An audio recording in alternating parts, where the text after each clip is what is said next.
Olá pessoal, meu nome é Milton Gatto, sou consultor de comércio exterior e o assunto hoje é classificação fiscal de mercadorias. Bom, com o assunto hoje é classificação fiscal, a gente tem um objetivo muito claro aqui, que é trazer para vocês todas as vertentes que dispõem sobre o assunto, né? A equalização da classificação fiscal perante a legislação adotada, a necessidade da identificação dos tributos devidos e todos os outros aspectos inerentes à questão ligada à classificação fiscal. Quando a gente fala em classificação fiscal, né, note que esse código que aparece aí na tela não é algo que vem do nada e a gente apropria da forma como bem desejarmos. Existe aí todo um conceito sobre a classificação fiscal que determina a origem, quando utilizar, como e por que usar a classificação fiscal nas mais diversas ocorrências que nós realizamos rotineiramente, seja ela no mercado nacional, seja ela no mercado internacional. Para esse aspecto, nós vamos falar uma série de particulares, então, sobre o assunto, né? Já iniciando que o código classificação fiscal, ele é utilizado, entre outras questões, para fins tributários. Na importação, no mercado local, em processos de exportação, todas essas operações que estão envolvidas com tributos, né? A classificação fiscal tem uma participação muito importante, porque ela que vai determinar qual é a alíquota do imposto devido ou do imposto que deixará de ser recolhido. Imposto de importação, IPI, PIS, COFINS, imposto de exportação para aquelas operações que está sujeita a tal imposto e assim por diante. Assim sendo, a utilização da classificação fiscal, ela vai abranger aí uma série de operações, seja no mercado local, seja no mercado internacional. Veja, quando a gente fala também em classificação fiscal, eu particularmente como consultor, eu costumo muito ouvir algo do tipo de que classificação fiscal é uma invenção do governo para atrapalhar nossas operações.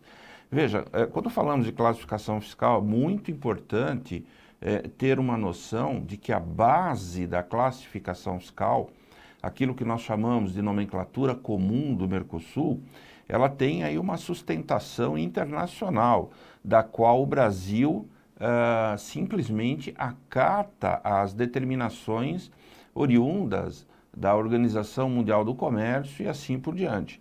Então, não se trata especificamente de uma invenção para atrapalhar quem quer que seja. Ao contrário, é uma metodologia para se classificar as mercadorias e, sobre ela, identificar certos tributos, certos controles sobre as operações a serem realizadas.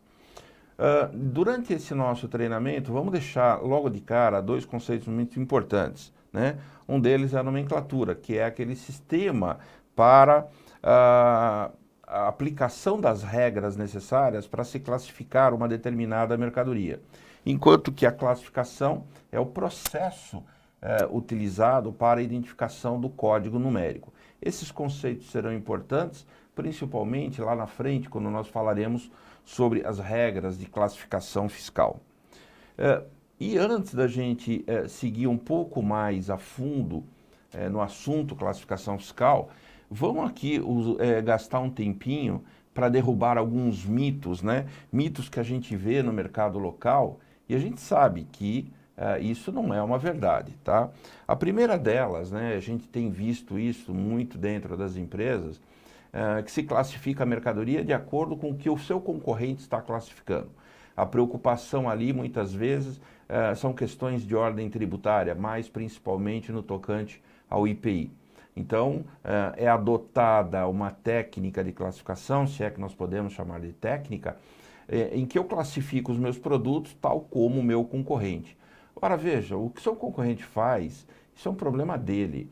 Nós aqui temos que classificar as mercadorias de acordo com a legislação em vigor, de acordo com as notas explicativas do sistema harmonizado, de acordo com as regras gerais interpretativas, que aliás são internacionais e assim por diante, Tá? Então, essa questão ligada a classificar mercadorias de acordo com o que o concorrente faz, isso não é nenhum procedimento correto, tá? Ao contrário, você pode estar aí entrando em vários erros. Principalmente no aspecto alíquota. Alíquota é uma consequência da boa classificação fiscal. Nós nunca classificamos um produto em função da alíquota.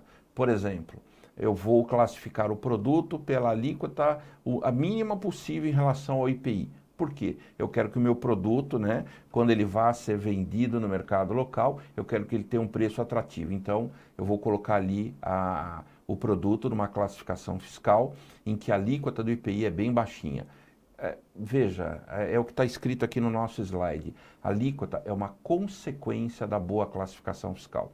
Se a alíquota for 5, 10, 15 ou 20, é uma consequência daquilo que foi classificado. E espera-se que esta classificação tenha sido realizada de acordo com o que manda a legislação, né, e todos os procedimentos específicos para tal.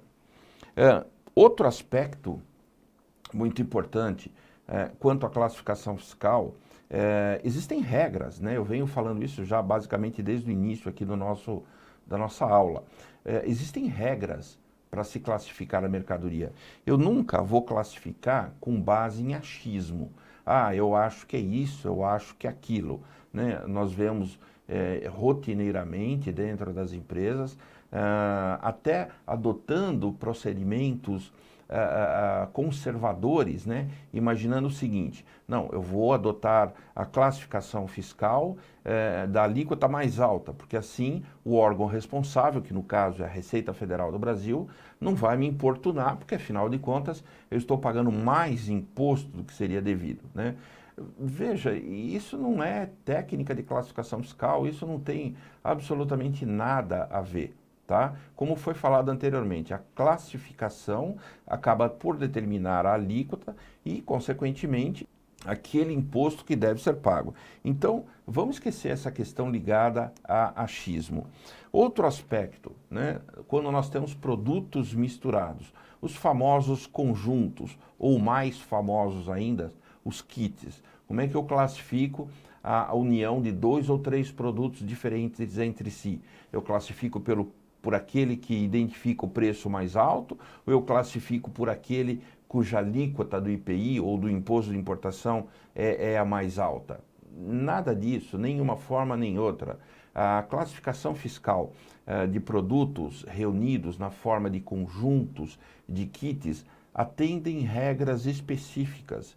E quanto a isso, a gente vai poder traçar aqui alguns paralelos em relação a isso, inclusive com exemplos que nós temos em relação às diversas regras que ditam sobre o assunto.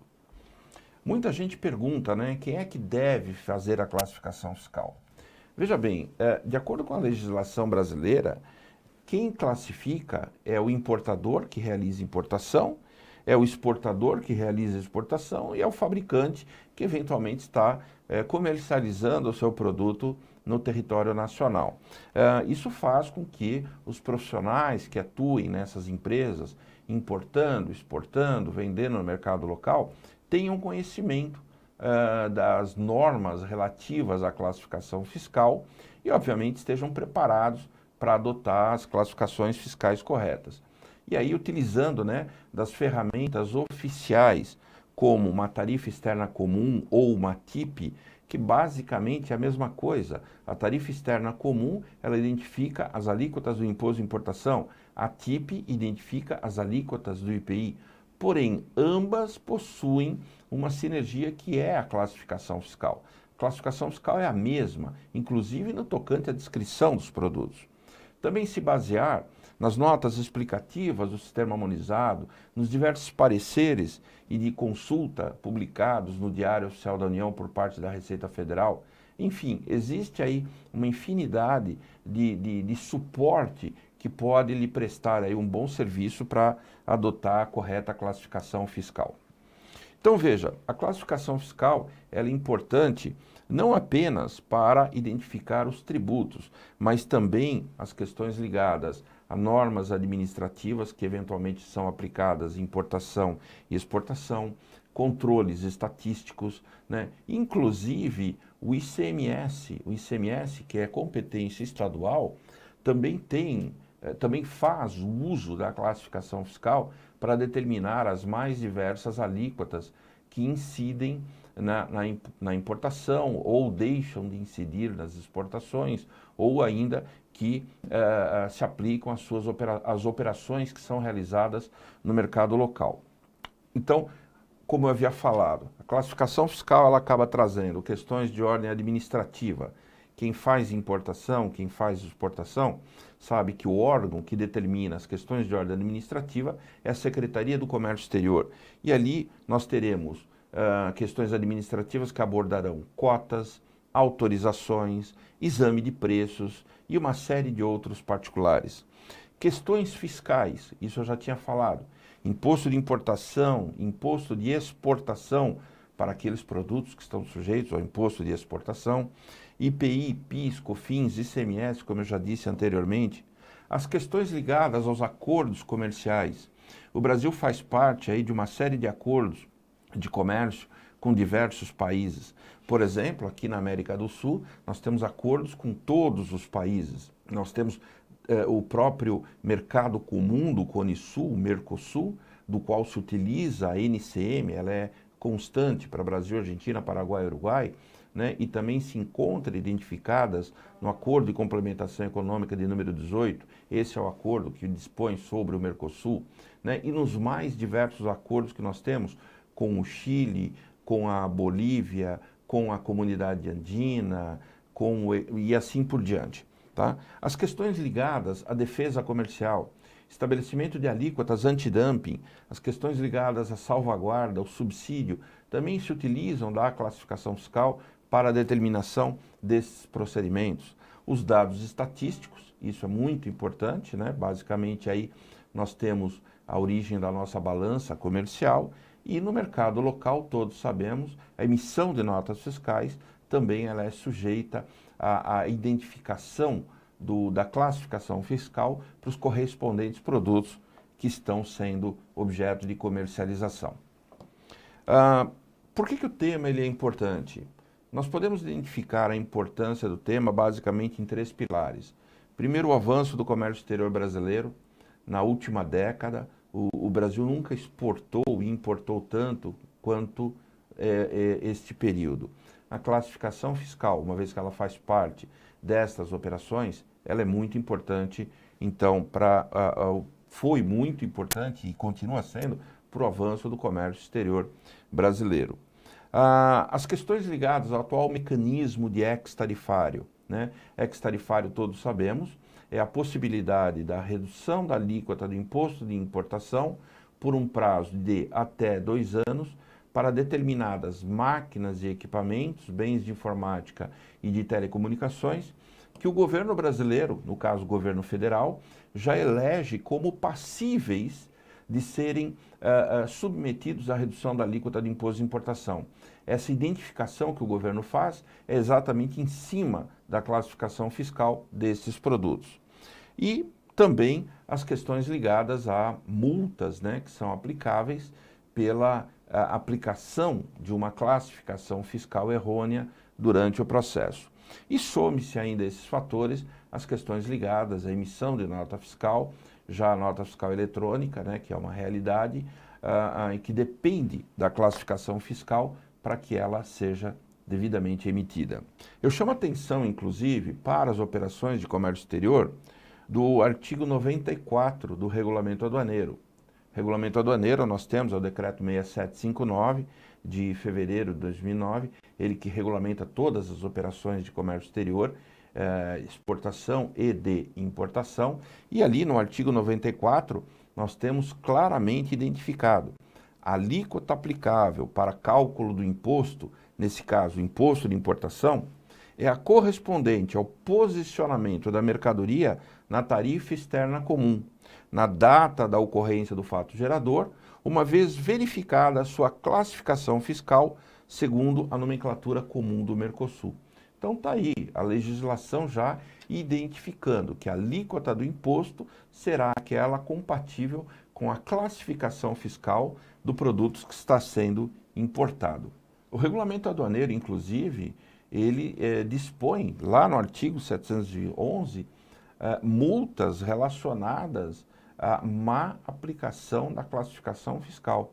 Então veja aí a importância do tema. Quer dizer, não basta saber a classificação fiscal ou ter noções de como se classifica. Eu preciso classificar corretamente, até para que eu não esteja sujeito à aplicação de multas e penalidades, né?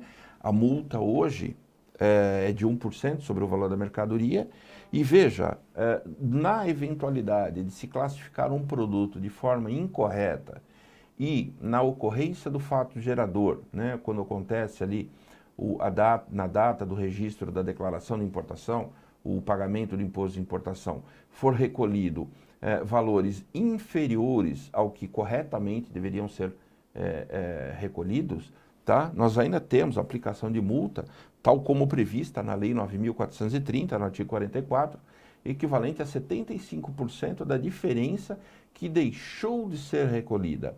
Esta é aquela situação em que se faz um processo de importação, no ato do registro da DI, ela acaba sendo parametrizada por um canal vermelho, onde ocorre a conferência física e documental, e ali identifica-se que a classificação fiscal está errada e, em função da classificação errada, o imposto que deveria ser recolhido foi recolhido de forma inferior. Aí nós temos a aplicação da Lei 9.430, que exige aí o pagamento da diferença, né? 75% da diferença que deixou de ser recolhida.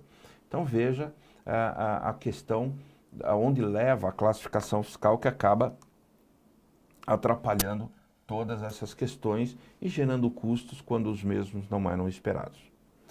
Bom, aqui é só um introdutório em relação à classificação fiscal, e a partir desse momento a gente vai estudar um pouquinho questões ligadas ao histórico, à nomenclatura do Conselho de Cooperação Aduaneira e o Código CUSE, que basicamente é a origem daquilo que nós temos hoje, né? Para depois chegar e falar sobre o sistema harmonizado de designação e codificação de mercadorias. Quando a gente fala em origem, né, a gente está falando aqui a origem do comércio internacional, naquelas ocasiões, os produtos eram controlados através de listagens de forma alfabética. Elas não tinham nenhuma preocupação, até porque eram listagens que identificavam poucos produtos.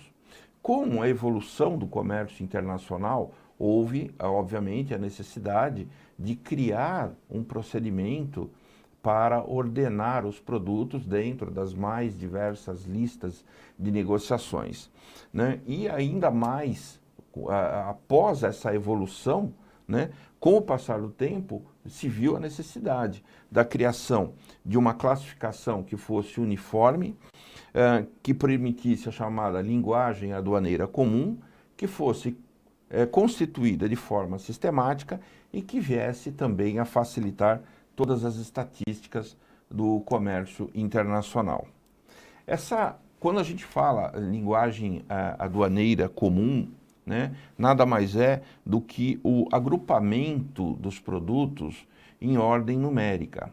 E essa ordem numérica, ela atende a alguns conceitos básicos, né, que levam em consideração natureza, espécie, função dos produtos, que acabam sendo distribuídos de acordo com o seu grau de industrialização, produtos primários, intermediários e manufaturados. Aqui do lado nós temos um exemplo clássico, né? Por exemplo, o algodoeiro. O algodoeiro é a planta, né? A planta, ela se encontra classificada dentro do rol de produtos classificados em uma posição bem mais baixa que os demais produtos que são industrializados. Conforme aumenta o grau de industrialização empregado sobre o produto, muda-se, né? Aumenta a posição em que a mercadoria se encontra. Então nós partimos ali do algodoeiro, passamos por línteres de algodão, que são simplesmente as fibras e as sementes de algodão. Destas fibras, nós obtemos o algodão cardado, do algodão cardado, o algodão cardado ou penteado. Com este produto, nós confeccionamos as linhas, com linhas confeccionamos tecidos e tecidos confeccionamos o vestuário. Todos estes produtos, né, que são diferentes, possuem uma sinergia, todos eles são oriundos do mesmo item inicial, que é o algodoeiro, se encontram classificados dentro do rol de mercadorias em posições diferentes. Quanto maior o grau de industrialização, maior é o número apropriado à classificação fiscal do produto. A gente vai ter a oportunidade de ver isso mais adiante com alguns exemplos clássicos.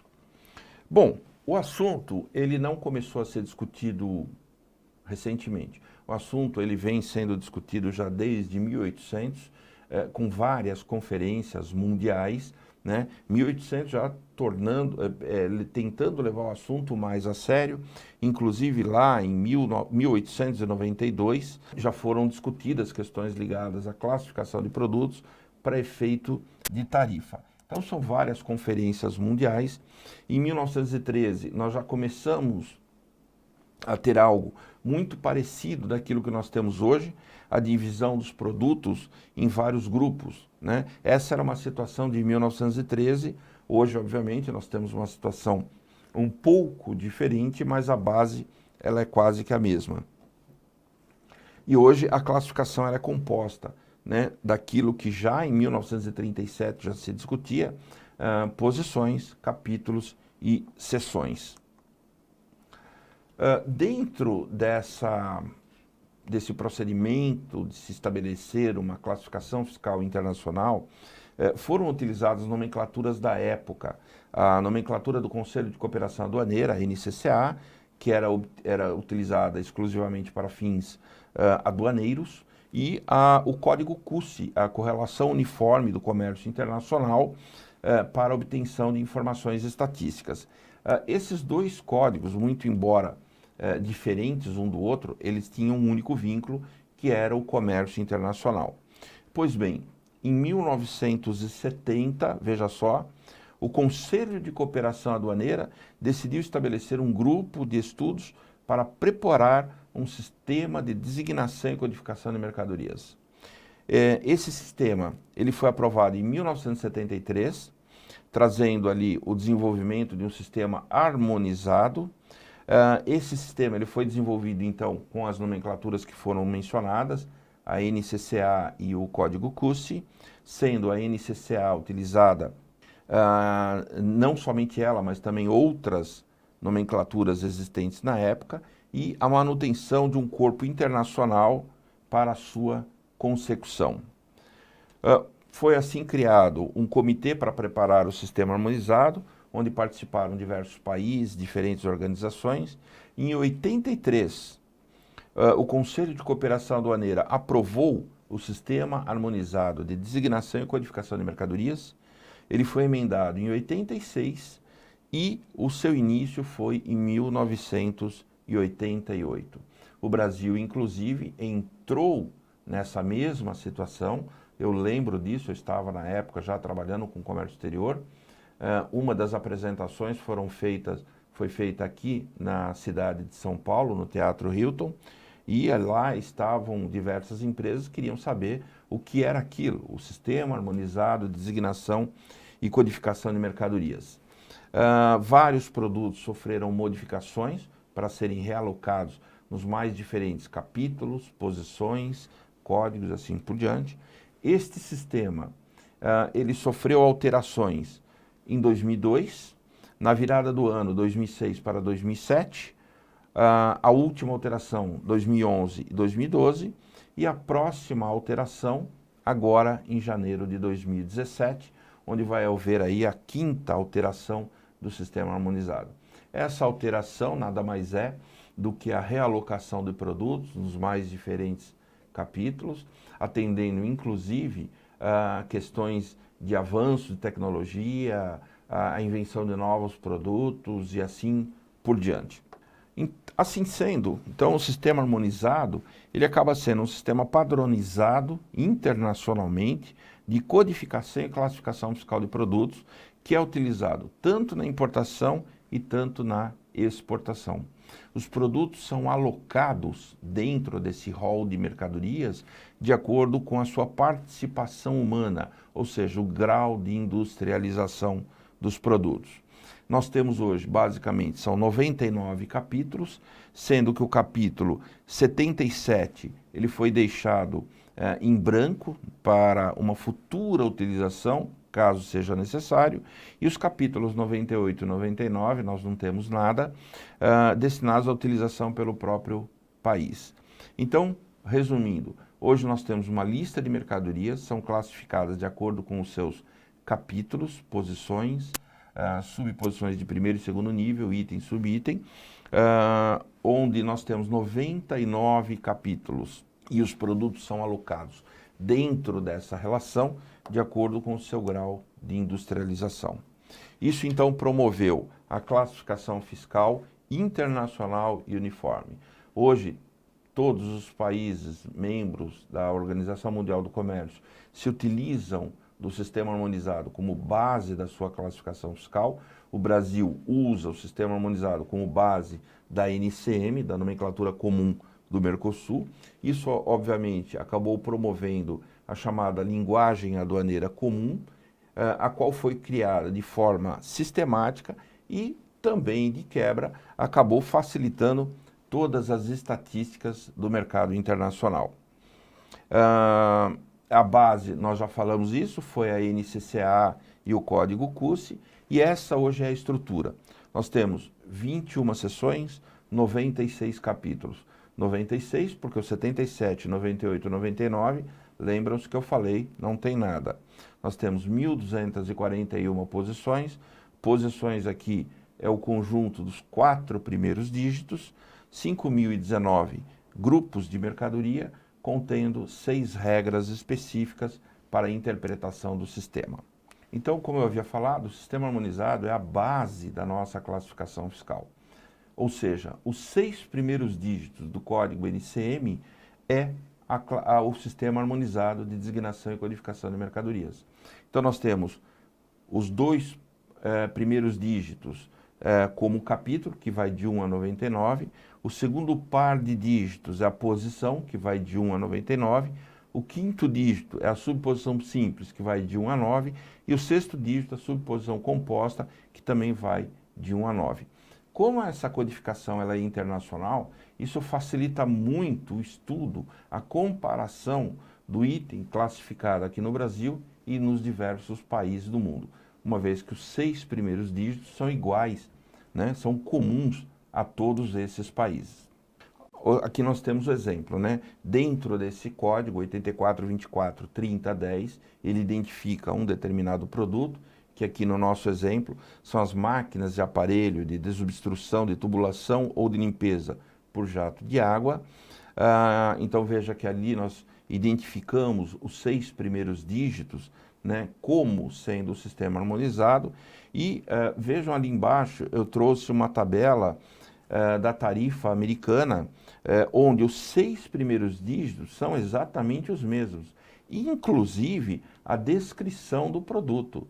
O que muda é do 7º dígito em diante, que aí cada país adota a sua particularidade. O Brasil possui mais 2 dígitos, isso faz com que a nossa classificação fiscal ao todo tenha 8 dígitos, e nos Estados Unidos eles adotaram mais 4 após o 6º dígito, isso faz com que eles tenham um código com 10 dígitos.